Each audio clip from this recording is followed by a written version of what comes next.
মুবতিলাতুস সিয়াম, কি করলে রোজা ভেঙে যায়?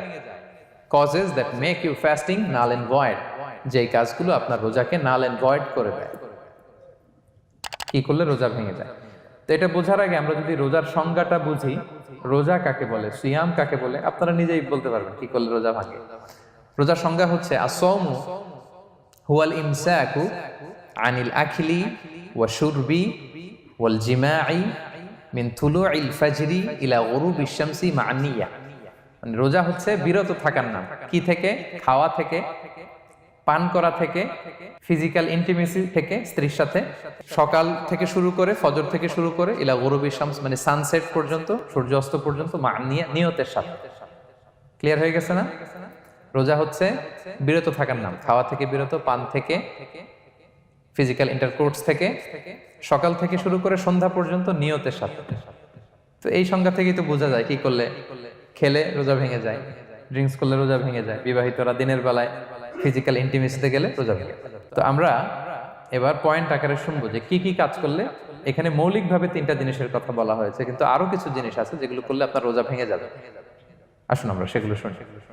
1 নম্বরে হচ্ছে ইচ্ছা করে যদি আপনি খান, ইচ্ছা করে খাইতে হবে, বুঝছেন? ভুল করে খাইলে কিন্তু রোজা ভাঙে না। খুব মজার না ব্যাপারটা? অনেক সময় এমন হয়, অনেকের অভ্যাস যে সকালবেলা সে ঘুম থেকে উঠে পানি খায়।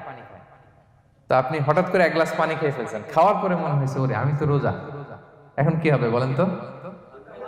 ভাঙবে না? ভাঙবে না, ভাঙে নাই। শুধু 1 গ্লাস পানি না, ভুলে যদি 1 প্লেট ভাতও খেয়ে ফেলেন, ভুলে, রোজা ভাঙবে না। তো রোজা অবস্থায় এত বড় ভুল অবশ্য কেউ করে না, কি বলেন? পানির এটা হয়ে যায়, তাও প্রথম 1, 2, 3 রোজায় হয় না? প্রথম 1 দিন, 2 দিন, 3 দিনে অনেক সময় এরকম হয় যে ভুল করে পানি খেয়ে ফেলে। তো ভুল করে যদি কেউ খায় তার রোজা ভাঙে না। অথবা জোর করে যদি কাউকে খাওয়ানো হয় রোজা ভাঙে না।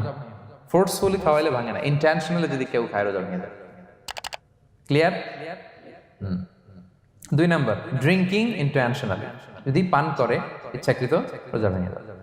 3 নম্বরে হচ্ছে ফিজিক্যাল ইন্টারকোর্স, দিনের বেলায় যদি ফিজিক্যাল ইন্টিমেসিতে যায় হাজব্যান্ড ওয়াইফ এবং দেহ থেকে যদি সিমেন আউট হয় রোজা ভেঙে যায়। তবে ইচ্ছাকৃত যদি আপনি রোজা ভাঙেন, এটা বড্ড ভয়ঙ্কর প্রিয় ভাইরা। এটা খেয়াল করে মনে রাখবেন যে ইচ্ছা করে রোজা ভাঙার চেয়ে বড় স্পর্ধা আর হতে পারে না। কারণ এই রোজা রাখাটা কি রমাদানে ফরজ। আপনি যদি ফরজ ইচ্ছা করে ভাঙেন তাহলে শুধু কাজা করলে হবে না, কাফারা দিতে হবে। কে দিতে হবে? তাহলে আমরা জানছি কাজা, আমরা জেনেছি ফিদিয়া, এবার নতুন একটা টার্ম শুনলাম, এটা কি? কাফারা। ইচ্ছা করে রোজা ভাঙলে কাফারা দিতে হবে। এন্ড হোয়াট ইজ কাফারা? কাফারা হচ্ছে টানা 2 মাস রোজা রাখা একটার জন্য। পারবেন? রমজানেরটা রাখতে তো খবর হয়ে যায়, কি বলেন? ইচ্ছা করে যদি কেউ রোজা ভাঙে তার কাজা কাফারা 2টাই লাগবে।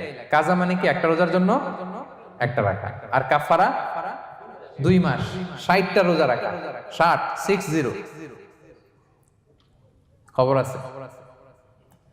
কিন্তু আপনি ইচ্ছা করে যদি রোজা ভাঙেন, এটার জন্য কাজা করলেন, একটা 60টা রাখলেন, মোট 61টা রাখার পরেও রমাদানের যে রোজা, এটার ফজিলত কি আপনি পাবেন? এটা আপনি পাবেন না। এটা বড্ড ভয়ঙ্কর। আমরা যেন ইচ্ছা করে কেউ রোজা না ভাঙি।